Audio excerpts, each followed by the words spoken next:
Advanced Training. Now check this out. This is a complicated video. Well, first of all, hello everybody.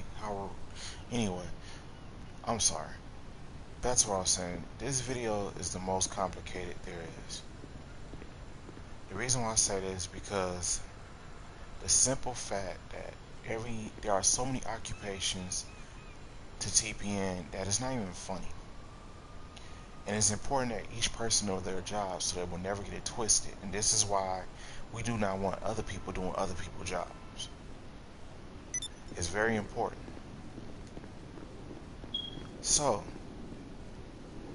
this is the first one I'm going to explain since I'm next to a chopper. For people who are like air support, as far as not anything combat related, but just transport, they will come to LSIA during the advanced training. Their job is to fly a plane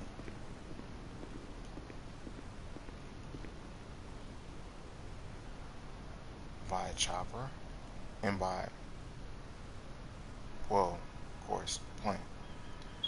Now, if a person has a handicap where they can fly a helicopter but not a plane, then we would simply tell them that, you are stuck to this. Once you can fly one of them, that's good, but we test you on both of them. A person that's a full air transporter will be totally different from a person that is just specifically one or the other. Actually a lot better, but it is what it is. So, that's the case.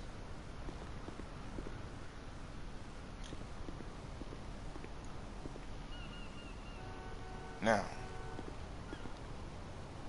they will be told to fly to different points throughout San Andreas. Different airfields, different helipads, so on and so forth.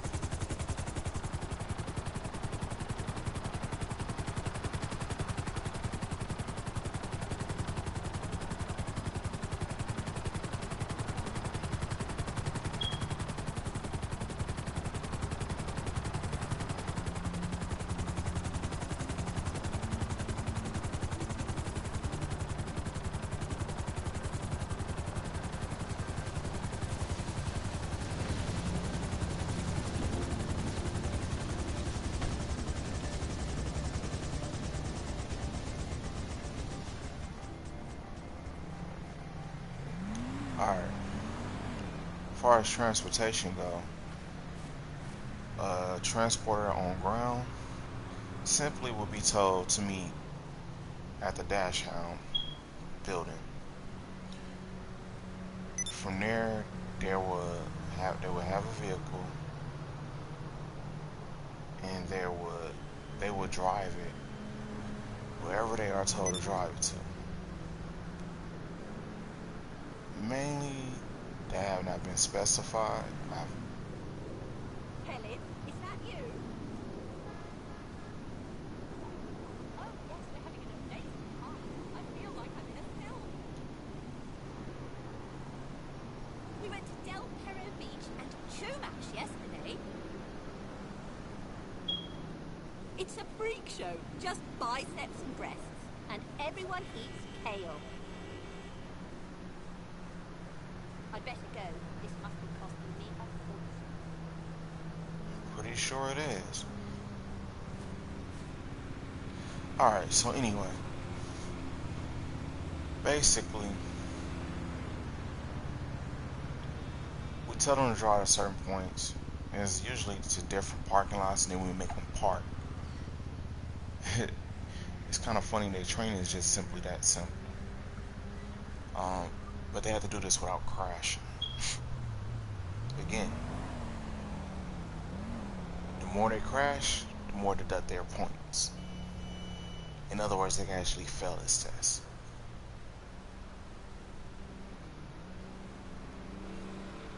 If they crash flying on a helicopter or plane, same thing. Wherever you fail, a point is deducted. You have 5 points to start with. snipers usually get took out in the mountains in different terrain, and they learn the advantages of having high ground. They will learn the advantages of not always being low. Like a lot of people like to go low, Shit! All you had to say was Doom Buggy. but a sniper's told to go Hell high. yeah! I'm in for that for sure! Alright, man. Don't forget the beers, bro. Later.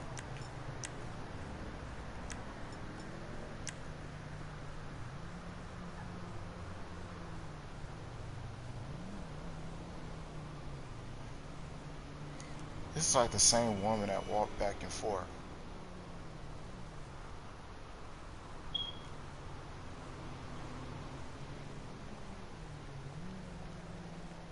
Alright, I'm good. Can't go that way. Can't be that way. Alright, look. So, anyway, snipers get taught are took into the mountains, high buildings, and even taught to be on ground sometimes, but at a distance. That's that. With shotgunners, it's not so much run a gun. It's also using cover and know how to get the surprise on your enemy.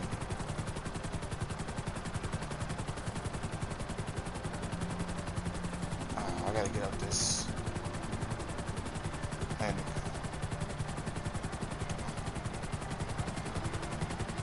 Good idea.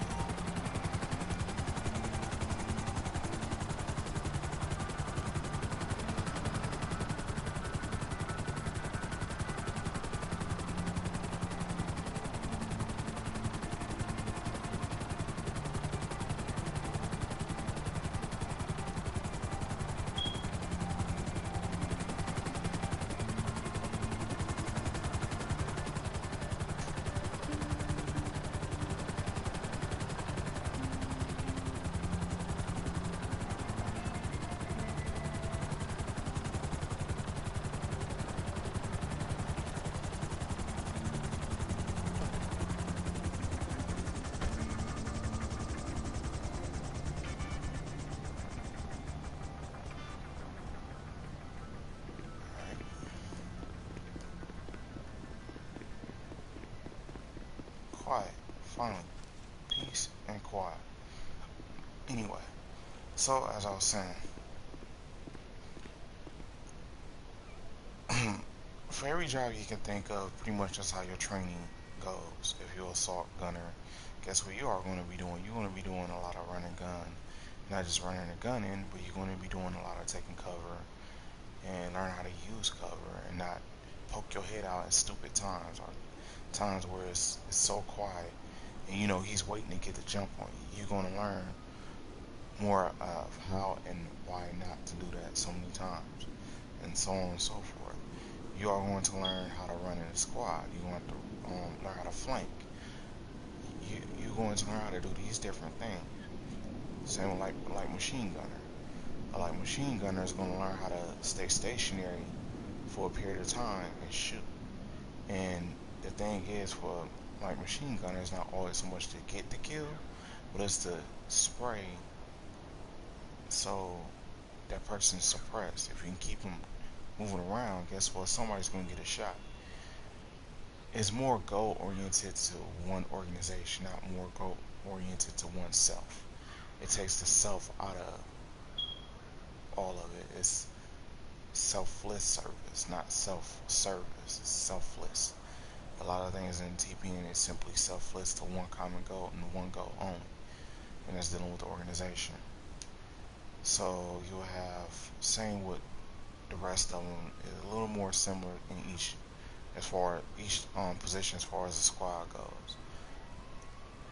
Grenadiers learn how to use angles with their grenade launchers and learn how to shoot, not to hit someone, but to, have a person to, like, because some people, you'll shoot close to them, then they'll be dumb enough to come out. It's so many different ways. It's more like a mind games, I guess you could say, or to just leave explosives down, and this, that, and the other. I mean, different ones get taught in different ways. As simple as that. When it comes to, I would say, political go straight to a CEO building. They learn their job there. They learn the different codes and the different things, how it's ran, the rules, the regulations as far as that office, um, as far as any TPN office or any office ran with TPN business. They will have to learn how to work in that environment. They will learn that, okay, I have to sit at this desk the whole time. It's again, it's only can maybe even though it's an hour shift, it's like you're really just sitting there, and you technically,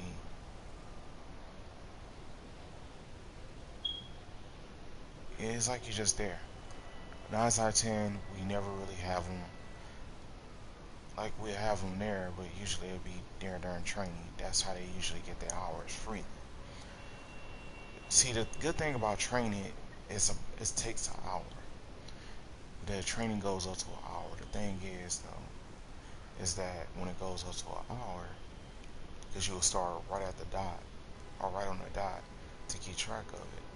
When it goes for an hour, rather if it's 12 o'clock you started or 12:30 you started, for example, going into 1:30 or 1 o'clock, you will simply have it for that long in that period of time. You'll invite political, because political get their hours freely by doing that. So even if they don't be on as much, they still get their hours. Their hours are still clocked in. Just saying. The best way to clock your hours in TPN is through training. That way you don't have to worry about it. If you are tactical, no, you're going to be doing that regardless. It's like it doesn't even make sense at that point. Anything combative, it doesn't even make sense at that point. But if you anything like support or political, that is the best way to do it. With that being said, fighter pilots, anything combative, combat pilots, or combat chopper pilots, or attack chopper pilots, goes to LSIA. They learn different maneuvers. They learn not just different maneuvers. Excuse me. They learn how to fly through under bridges, um, between towers, and what each vehicle is used for. That is that. Tanks, same thing. They go out in different environments. Both environments are you are trained on both environments. If you combat, so they be out sandy shores. They come eventually to the city, and the way the formation will go in the city is not the same as it will be in the open field. As far as sandy shores, their formation in the field is like a wedge formation. Their formation here is a narrow formation. Or either what we do is, you see these little intersections, a tank on all four intersections, what that does is the enemy, it locks the enemy to a certain point in a certain location. So that means somebody will have to fly in, hit one tank, hit another tank, hit another tank, hit another tank, just to get that person free. Um, we hardly use that strategy and that tactic, but we do that when it comes to, let's say, a high value target being by themselves. Is a way to scare them, to let them know we mean business, and so on and so forth.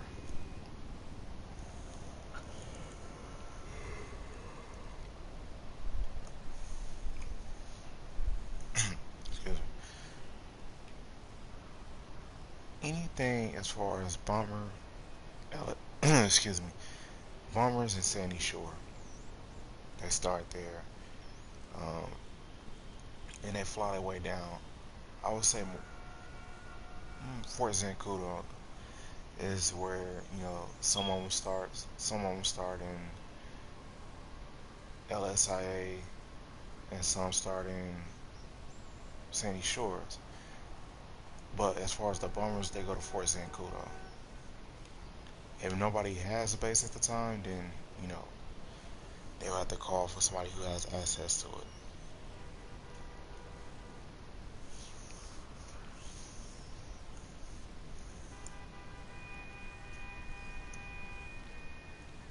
Squads also do things what we call tactical patrols or patrol units, where it's not necessarily squads. It's like squads in a vehicle.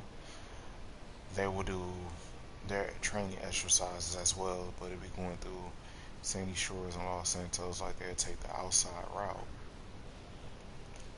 which is that freeway, and it would just go around in a big circle around San Andreas. And and only if something look like it's getting crazy, you might see them cut in. 9 out of 10, they stay on the outside.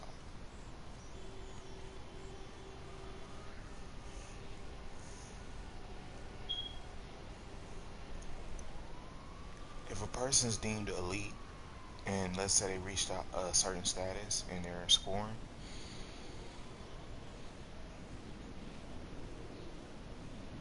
then the let me explain this. Nobody can really reach special forces or elite that easy. Special forces maybe, but elite no. Elite is a department itself where you have to earn it. You have to be recommended and pushed down it. Whereas like this is where you need to be right here. Like I know somebody who's a one-man wrecking ball or a wrecking crew, or somebody who's very good with just flying and just taking out. Well, I know somebody who can do all that. So yes, actually I know two people.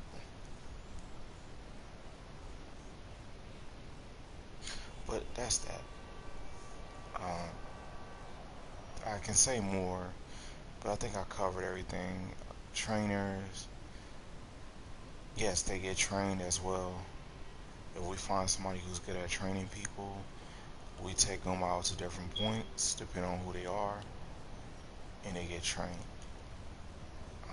That one, like I said, the list goes on. So it kind of sucks when you're going through each detail. And then again, it depends on how it is. It's kind of unsafe. But the thing is, we technically don't exist. And sometimes certain things I learned can be the most obvious, to where it's the most inobvious. Something to think about. But yeah, that's pretty much it. I mean, leaders are not leaders until they go through leadership training. So when you go through your advanced training, you do not expect to be promoted to a leader right away. From there on, all you're doing is your job. Nobody is really the leader until a certain point. Now, the first wave, I do know that we are looking for leaders off top. That is just the first wave. But if not, then it's fine. Because in actuality, a leader has to earn their stripes. That's only because of first wave. First wave is totally different. Or I might decide to slow it down. But yeah, first wave is the best time to become a leader. But the thing is, the eyes be more on you than anything. So if you make one false move, that's off with your head. Like we pretty much just figured out, okay, you power hungry, and TPN never needs power hungry people. I think I covered everything. Oh, and yes, you do got to go through some of the things you went through as far as BCT all over again. I keep saying BCT. Basic training. I'm sorry.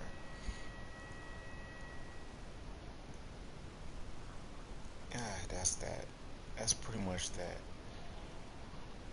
I cannot think anything else. Security is simple. You're not moving anywhere. You're just protecting different certain locations and points. Support secretaries or whatnot get trained in their job. Everybody specifically get trained in their job in different ways and different things. So that's what advanced training is, and they go through your uniform more, like your uniform requirements, what you can and cannot wear, what you can and cannot have, or what you can probably look like and not look like. Like if you look like somebody that came off the purge, then no, wrong answer. Um, but more so to say, that's that. That's just what we go over. The vehicles you will need, certain equipment, pieces of equipment that you will need, weaponry. We go over that as well.